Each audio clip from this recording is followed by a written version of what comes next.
우리 함께 찬양 아버지 사랑 내가 노래해 함께 찬양하도록 하겠습니다.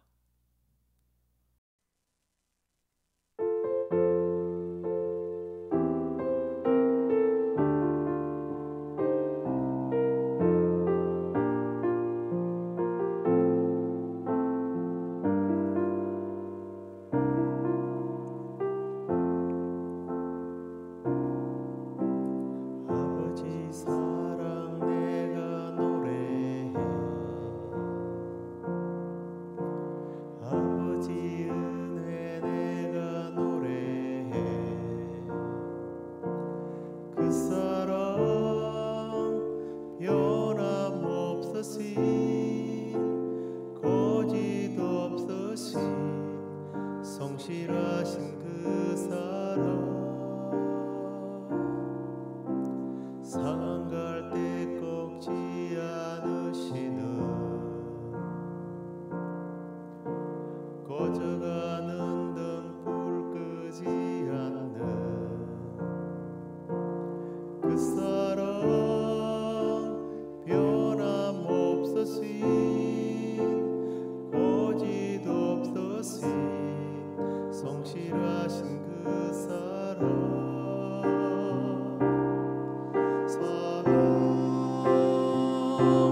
그 사랑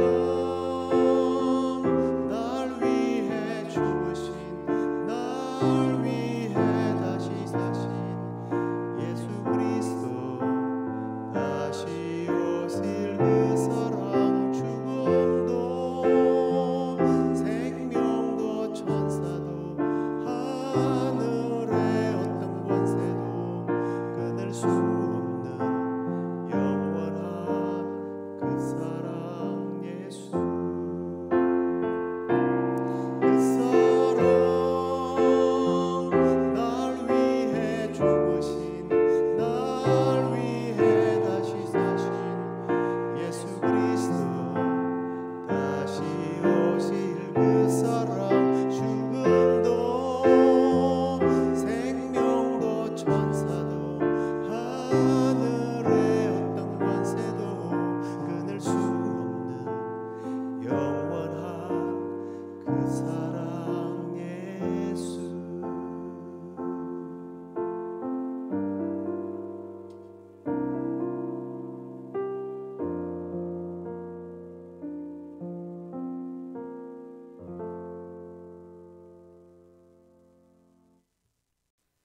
다 함께 사도신경으로 신앙 고백드리겠습니다. 전능하사 천지를 만드신 하나님 아버지를 내가 믿사오며 그 외아들 우리 주 예수 그리스도를 믿사오니 이는 성령으로 잉태하사 동정녀 마리아에게 나시고 본디오 빌라도에게 고난을 받으사 십자가에 못 박혀 죽으시고 장사한 지 사흘 만에 죽은 자 가운데서 다시 살아나시며 하늘에 오르사 전능하신 하나님 우편에 앉아 계시다가 저리로서 산자와 죽은 자를 심판하러 오시리라. 성령을 믿사오며 거룩한 공회와 성도가 서로 교통하는 것과 죄를 사하여 주시는 것과 몸이 다시 사는 것과 영원히 사는 것을 믿사옵나이다. 아멘. 우리 찬송 하나 더 하겠습니다. 그 크신 하나님의 사랑 함께 부르시겠습니다.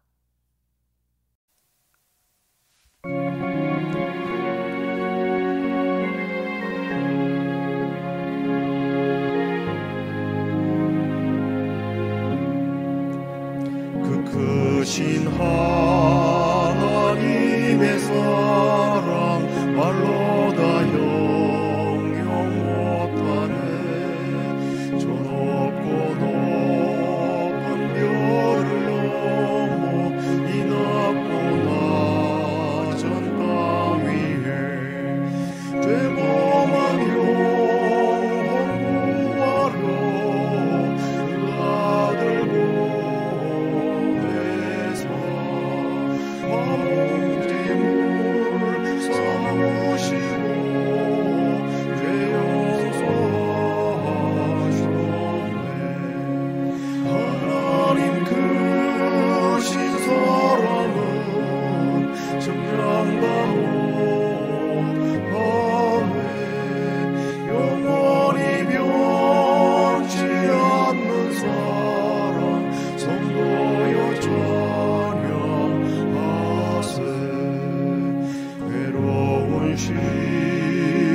진언하고 땅 위에 영화쇠할 때 주미 지었던 영혼들은 큰 소리 외쳐 울어도 주 믿는 성도들에게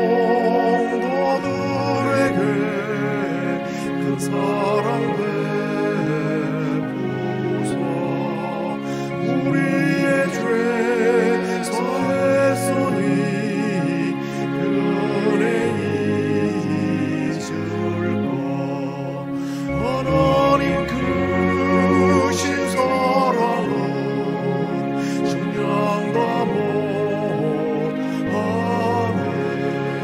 영원히 변치 않는 사랑 선보여 찬양하세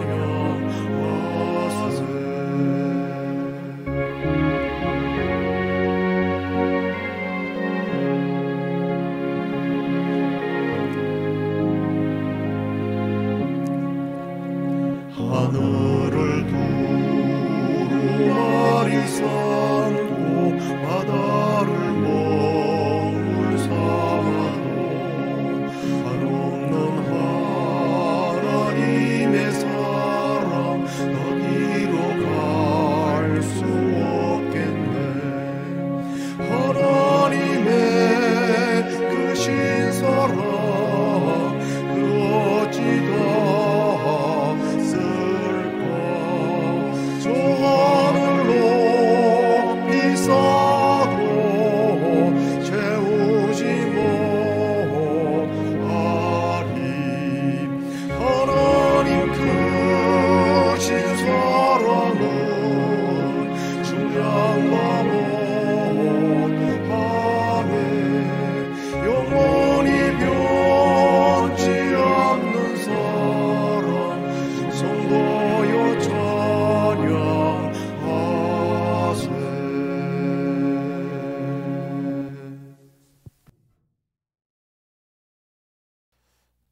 이제 하나님 말씀 요나스 3장 1절로 4절까지 말씀을 읽도록 하겠습니다. 여호와의 말씀이 두 번째로 요나에게 임하니라 이르시되 일어나 저 큰 성읍 니느웨로 가서 내가 네게 명한 바를 그들에게 선포하라 하시니라. 요나가 여호와의 말씀대로 일어나서 니느웨로 가니라. 니느웨는 사흘 동안 그럴 만큼 하나님 앞에 큰 성읍이었더라. 요나가 그 성읍을 들어가서 하루 동안 다니며 외쳐 이르되 40일이 지나면 니느웨가 무너지리라 하였더니 아멘. 자, 오늘은 일어나 가서 선포하라 라는 말씀에 나와 있는 내용을 가지고 함께 나누도록 하겠습니다. 오늘 우리가 읽었던 이 말씀에 보면 하나님의 말씀이 두 번째로 요나에게 임했다라고 말씀을 합니다. 그 내용은 우리 다시 봅니다만 저 큰 성읍 니느웨로 가서 라는 말로 시작되는데 좀 유심히 관찰을 좀 해야 될 것 같아요. 일어나 저 큰 성읍 니느웨로 가서 내가 네게 명한 바를 그들에게 선포하라 라고 되어 있습니다. 오늘 제목으로 말한 부분이죠. 일어나 가서 선포하라 라는 동사로 진행이 됩니다. 사실 이 말씀은 1장 2절과 또 비슷한 말씀이기도 합니다. 그때는 일어나 가서 외치라 그랬죠. 외치라와 선포하라가 어떤 차이가 있는지 뭐 얼마만큼 차이가 있는지 뭐 별로 저는 그 부분에 대해서 뭐 설명할 필요는 없다고 생각해요. 근데 조금 달라졌어요. 뭐가 달라졌는가? 내용이 달라졌죠. 이번에는 그 백성들이 정확히 40일만 지나면 멸망할 것이다라고 하는 내용을 선포하라는 겁니다. 매우 구체적인 명령을 하다란 겁니다. 아마도 요나가 두 번째 소명받은 무렵에는 니느웨가 좀 더 죄악이 막 극렬해졌던 어떤 그런 상황은 아니었을까라는 느낌을 제 개인적으로는 듭니다. 그런데 저는 이 니느웨의 어떤 상태보다는 오히려 이 말씀을 통해서 요나와 그리고 우리에게 주시는 다른 강렬한 메시지가 있지 않나라는 생각을 해봅니다.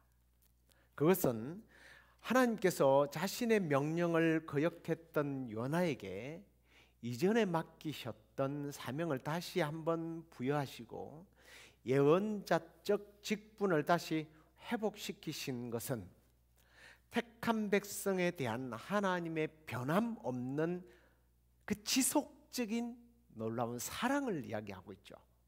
우리가 불렀던 찬송처럼요. 아버지의 사랑이 거기에 녹아있다라는 거예요. 바로 하나님께서 우리에게 다시 선언하게 하신다는 이 메시지는 오히려 하나님께서 우리에게 다시 주시는 은혜를 발견할 수 있어야 한다라는 거예요. 이런 겁니다. 하나님께서 한번 말씀하시고 알아들었지 하고 땡이 아니라, 포기하는 것이 아니라 또 기회를 주신다는 거예요. 우리는 어쩌면 그런 하나님 앞에 감사해야 할 것입니다. 교회에 직원을 뽑는 우리 교회는 이제 이번 주일날 선거가 있어요. 투표가 있습니다. 이러면 우리는 어떻습니까? 이 사람이 자격이 있다 없다를 우리 수준에서 우리가 결정하고 우리가 다 하려고 한다라는 거죠. 내 눈에 있는 들보는 보지 못하면서 남의 눈에 있는 티를 보려고 하는 우리의 태도. 사실 하나님이 법대로 우리에게 적용하면 누가 살아있겠어요? 다 심판받아서 끝나야죠. 오늘 요나를 용서하시고 다시 회복시키시는 그 하나님의 사랑, 그 은혜를 통해서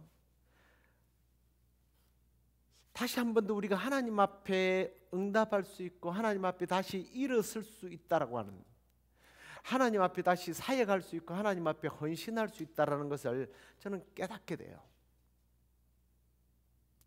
정말 하나님의 놀라운 사랑입니다. 예수님께서 3번씩이나 부인했던 베드로를 일깨워서 네가 나를 사랑하느냐라고 말씀하시며, 아니 네가 나를 사랑하는 것보다 내가 너를 더 많이 사랑하는 것을 안다라고 말씀하시며 사역을 회복시켜 주신 것처럼 오늘 우리에게 또 한 번의 기회, 그 기회를 우리에게 주고 계시다는 사실을 우리가 좀 이 말씀을 통해서 깨달았으면 좋겠습니다. 당연히 기회를 주셨다면 하나님께서 우리를 향한 기대가 정말 대단하다는 것을 발견하지 않습니까? 우리에게 주시는 새로운 해, 또 새로운 기회, 하나님의 은혜인 줄로 믿고 우리의 삶 속에서 그 하나님의 큰 은혜를 우리가 또 하나님의 그 크신 기대를 저버리지 않는 우리 모두가 되길 주의 이름으로 축원합니다. 그 다음에 이제 우리가 3절 말씀을 한 번 더 볼까요? 요나가 여호와의 말씀대로 일어나서 니느웨로 가니라. 니느웨는 사흘 동안 걸을 만큼 하나님 앞에 큰 성읍이었다라고 기록을 하고 있습니다. 일어나가서 선포하라는 하나님의 다시 주시는 사명 앞에서 요나의 반응입니다. 여기서 보면 말씀대로 일어났다라고 즉각적으로 일어난 것을 말합니다. 그래서 히브리 원문에는 보면 맨 처음에 일어나다라는 이 뜻이 이런 뜻을 갖고 있어요. 쿰, 박차고 일어났다는 뜻입니다. 아 이게 뭐야 뭐 이런 막 툴툴거리는 것이 아니라 그 순간 말씀을 받는 순간, 물고기 배에서 나와서 말씀을 받는 그 순간 즉시 순종했다는 그런 뜻입니다. 요나가 아무런 변명이나 반대 없이 즉각적으로 순종하는 것으로 보아 이제 첫 번째 소명을 거절한 이후에 겪었던 그 고난들로 하여금, 아니 그 고난들이 요나로 하여금 이렇게 반응하도록 만들었다는 거예요. 그런 측면에서 고난은 신앙을 연단시켜서 하나님의 말씀에 더욱더 순종하게 하시는 하나님의 선의예요. 그래서 모든 것이 합력하여 선을 이룬다라고 하는 말씀이 바로 여기에 적용되는 거죠. 그 모든 것, 그가 풍랑을 만나고 물에 던져지고 고래배 속에서 3일을 견디게 하고 이 모든 것이 합력하여 선을 이룸으로 그는 하나님의 말씀이 던져지는 그 순간 박차고 일어나서 니느웨로 향하게 됩니다. 그런데 4절의 말씀에 보면 요나는요, 사흘 동안을 돌아야 될 만한 그런 큰 성읍이었는데 그는 그 지극히 큰 성읍을 하루를 돌았다라고 되어 있습니다. 단 하루 동안 사흘을, 이 사흘이라는 게 참 재밌잖아요. 고래배 속에서 있었던 사흘, 그리고 이 니느웨로 돌아야 하는 날이 사흘이에요. 그런데 요나는요, 하루 만에 다 해결해 버렸습니다. 단 하루 동안 사역을 했다는 것을 대비시켜 보면 굉장히 정반대의 사실을 우리는 좀 추론해 볼 수가 있어요. 다음에 이제 천국 가서 물어보면 알겠지만, 첫 번째 추측은 이런 겁니다. 부정적 적극성이라고 좀 어렵습니까? 부정적인데 적극적이라는 거예요. 무슨 말이냐면 하나님의 명령을 거역했을 때 오는 두려움, 충격 때문에 서둘렀을 것이다. 굉장히 적극적이죠. 그런데 부정적이에요. 어떤 부정적인 거죠? 빨리 망해버리라는 거죠. 왜냐하면 그 성은 3일을 걸어야 할 곳인데 하루에 돈다는 것은 제대로 일을 처리 안 했다는 것 아닙니까? 제대로 처리하면 회개하고 돌아올까 봐 그랬을까요? 그렇다면 두 번째 추론은 이런 겁니다. 사역에 있어서는 굉장히 긍정적이에요. 순종했죠. 그런데 복음을 제대로 전하지 않는 소극적인 자세를 여기서 보게 되죠. 참 어렵습니다. 긍정적 소극성, 물고기 배 속에서 하나님께 대한 자신의 불순종을 회개했지만 여전히 그 마음속에는 니느웨에 대한 적대감이 남아있기 때문에 긍정적으로는 순종하지만 그의 사역은 굉장히 소극적이었다. 어떤 게 옳을까요? 하나님께서 40일 후에 이 성을 뒤집어 엎을 것이라고 믿는다면 굳이 결단을 시킬 필요가 있을까? 대충 듣든지 말든지 선포해버리면 끝나는 것인가? 제가 왜 이런 이상한 표현들을 빌어서 요나의 사역을 이야기하느냐 하면 우리가 아는 사실이지만 나중에 이 니느웨 성이 멸망당하지 않는 것에 대해서 하나님 앞에 불만을 터뜨리는 사람이에요. 요나가요. 민족적 어떤 적대감, 선입관, 고정관념이 하나님의 사랑, 하나님의 정의, 여기까지 혼선이 오고 있다는 거예요. 그러니까 하나님의 성품에 대해서는 뭐만 알고 있는 거예요? 사랑과 긍휼보다는 정의와 공의밖에는 모르는 거예요. 그건 이제 하나님에 대해서 제대로 이해하지 못했던 거죠. 천년을 하루처럼 불쌍한 영혼이 하나님께 돌아오기를 기다리는 우리 하나님, 하루가 천년처럼 천년이 하루처럼 기다리시는 하나님을 이해하지 못했던 겁니다.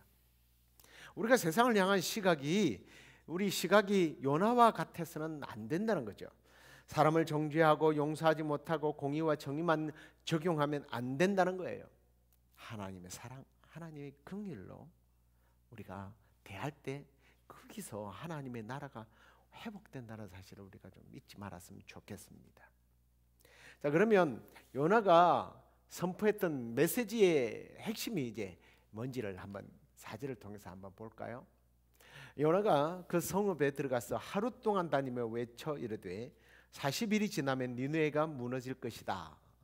40일이 지나면 무너질 것이다 라고 이야기를 합니다. 40일이 지나면 니느웨가 무너진다.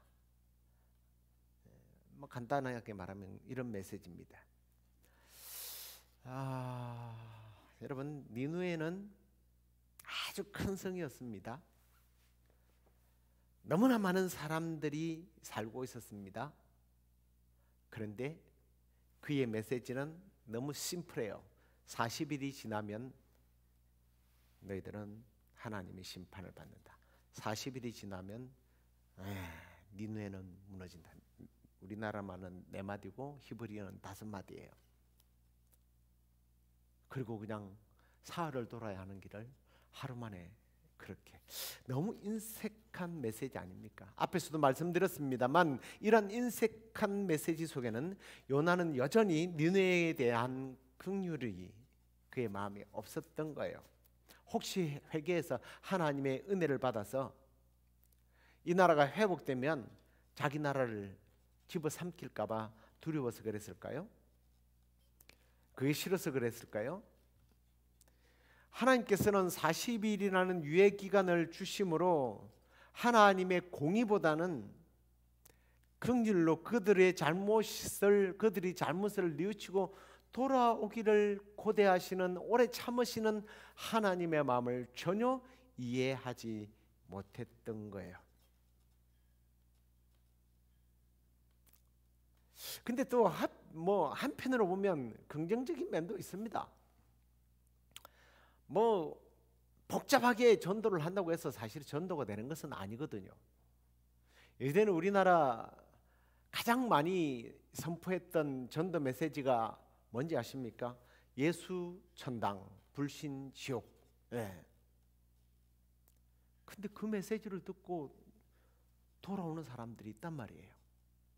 그런 측면에서 보면 내가 뭔가 사람들을 설득시켜서 멋있는 말을 해서 내가 무슨 도덕적으로 윤리적으로 깨끗한 삶을 살아서 그 사람들에게 도전을 주고 그 사람들 위의 모습을, 성공한 모습을 보면서 또 착한 모습을 보면서 나도 예수를 믿어야 되겠다. 그래서 예수를 믿는 것이 아니더라는 거예요.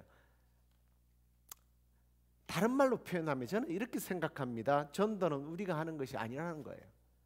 다음 주에 살펴보겠습니다만은 그 5마디의 말을 듣고 니느웨 온 성이 금식하면서 짐승까지 금식을 하면서 베옷을 입고 회개하는 모습이 나타나잖아요. 메시지가 심플하더라는 거예요.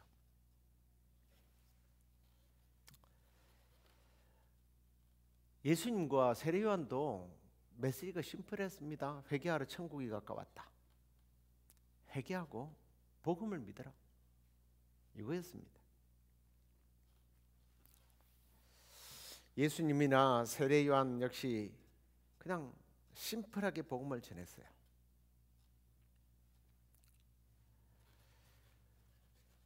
근데 예수님과 세례요한과 조금 다른 면이 있어요. 요한은 지금 복음의 메시지보다는 무슨 메시지를 선포하고 있습니까? 심판의 메시지를 선포하고 있는 거죠. 너희들은 이제 다 죽었다. 너희들은 죽을 거야. 이것만, 심판만 통보하는 시기였습니다. 하나님의 메시지를, 명령을 수행하기는 합니다만, 다시 말씀드리면 앞에서도 말씀드렸습니다만, 하나님의 긍휼, 하나님의 자비, 하나님의 사랑, 그건 전하지 않았던 거예요. 다르게 표현하면 니느웨 성을 향한, 죄인들을 향한 하나님의 그 진짜 마음을 읽지를 못했다는 겁니다. 심판하시는 무서운 하나님을 확대시키고 하나님의 사랑은 축소시켰던 메시지가 요나의 메시지였습니다. 조금 다르게 표현한다면 요나는 하나님의 원래의 마음을 이해하지를 못했던 거예요.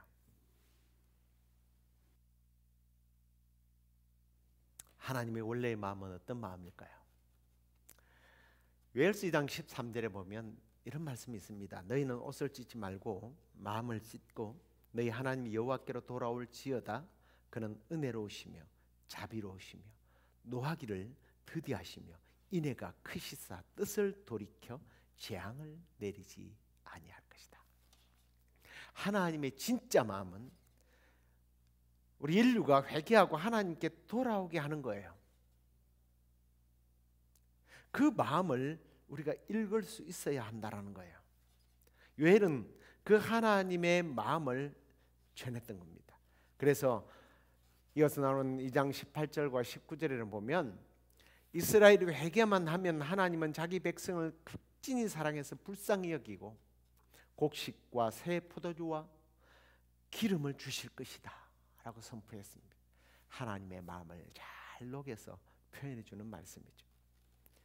그러므로 악인을 향한 우리의 마음, 세상을 향한 우리의 마음, 불신자를 향한 우리의 마음은 한 사람이라도 하나님께 돌아오기를 참고 기다리시는 하나님의 마음을 가지고 우리가 나아가야 한다는 거예요.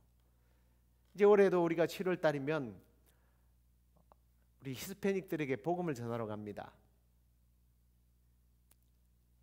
우리가 가서 이 하나님의 마음을 가지고 나아가야 할 줄로 압니다. 우리가 뭐 대단해서 내가 잘나서 하나님을 믿고 구원받은 게 아니라는 거예요. 가끔씩 기독교인이 굉장히 인색하다는 말을 듣기도 합니다. 왜요? 그 사람 보면 굉장히 신앙이 좋아요. 그런데 공의와 정의를 너무 부각시켜서 그래요. 마태복음 18장에 보면 1만 달란트 빚진 사람의 이야기가 나옵니다. 우리는 1만 달란트 빚진 사람이에요. 그런데 무슨 나에게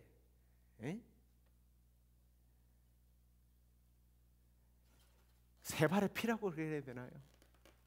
그러니까 좀 잘못한 거 가지고 그냥 긁어대고 비난하고 미워하고 심판하고 자기가 무슨 하나님이 됐냐 다 죽여버려요. 그냥 말로서 생각으로.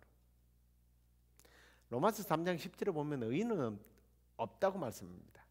한 명도 없다고 그래요. 말씀 보십시오. 기록된 바 의인은 없나니 하나도 없다. 우리는 처음부터 의인이 아니에요. 아니 우리 지금 의인이라고 말하지만 사실은 용서받은 의인일 뿐이에요. 용서받은 죄인입니다. 죄인이었던 우리가 그냥 여전히 죄가 있지만 하나님이 죄 없는 것으로 인정해 주시는 거예요. 그런 마음을 가지고 우리가 하나님께로 나아가야 된다는 거예요. 그런 마음을 가지고 우리가 하나님의 마음을 선포하고 복음을 전하는 일에 올여름에도 또 우리의 남은 생애가 쓰임 받게 되기를 주의 이름으로 축원합니다. 말씀을 맺겠습니다. 우리들의 남은 인생이 늘 40일이라는 심판 유예의 기간임만을 우리 스스로가 좀 깨닫고 우리 모두가 최선을 다해서 하나님 앞에 부끄럽지 않는 모습으로 살아가도록 해야 할 것입니다. 그리고 우리 교회가 또 우리의 마음이 이 지역에 우리 주변에 40일밖에 남지 않은 수많은 영혼들을 하나님의 품으로 인도하는 그런 일에 우리 모두가 하나님의 긍휼, 하나님의 자비, 하나님 그 놀라우신 사랑으로 나아가서 그들을 주께로 이끄는 일에 쓰임받는 우리 모두가 되기를 주의 이름으로 축원합니다. 기도하겠습니다. 하나님 아버지 감사합니다. 오늘 요나의 모습을 통해서 우리의 모습을 봅니다.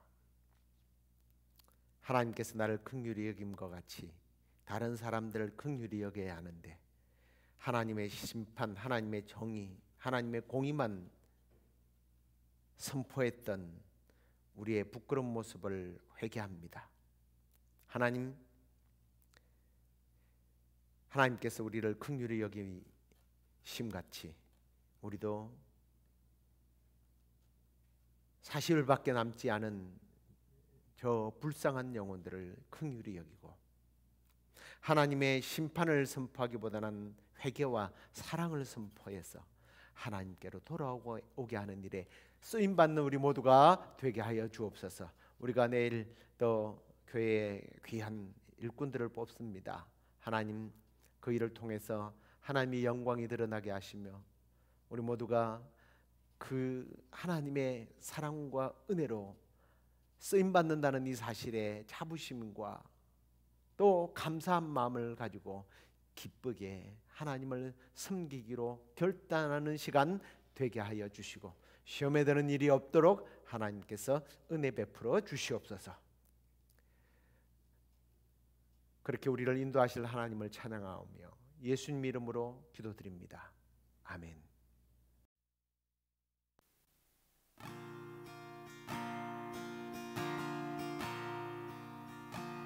I love you, Lord, for your mercy never fails me. All my days I've been held in your hands. From the moment that I wake up until I lay my head, I will sing of the goodness of God.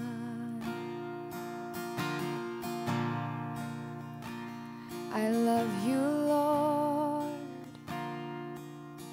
for your mercy never fails me.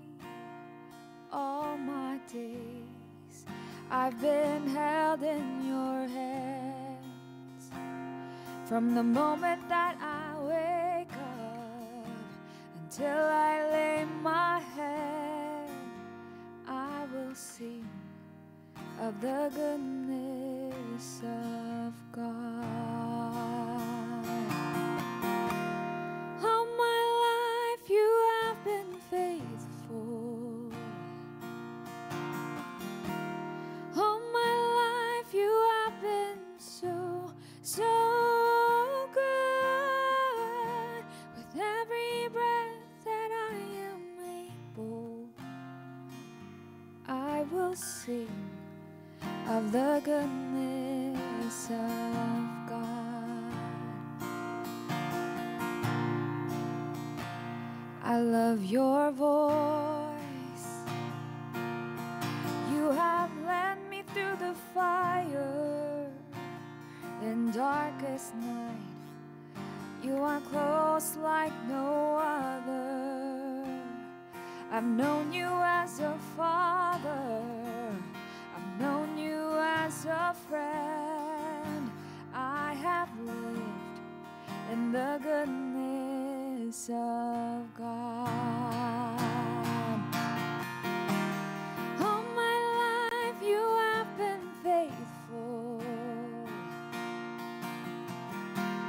All my life you have been so good. With every breath that I am able, I will sing of the goodness of God. All my life you have been faithful. All my life you have been so good.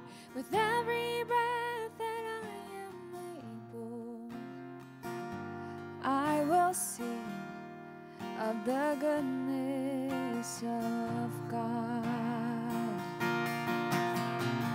Your goodness is running after, it's running after me.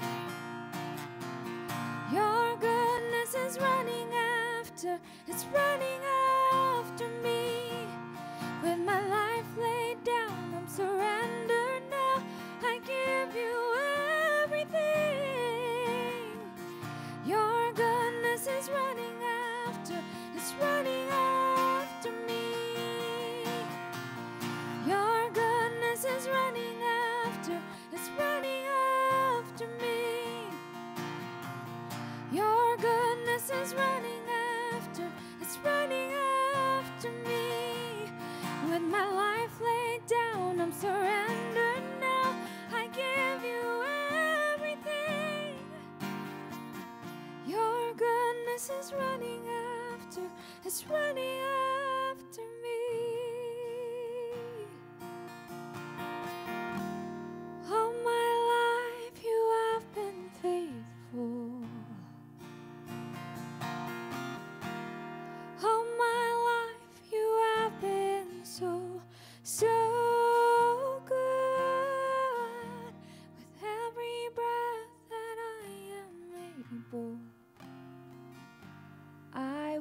sing of the goodness of God.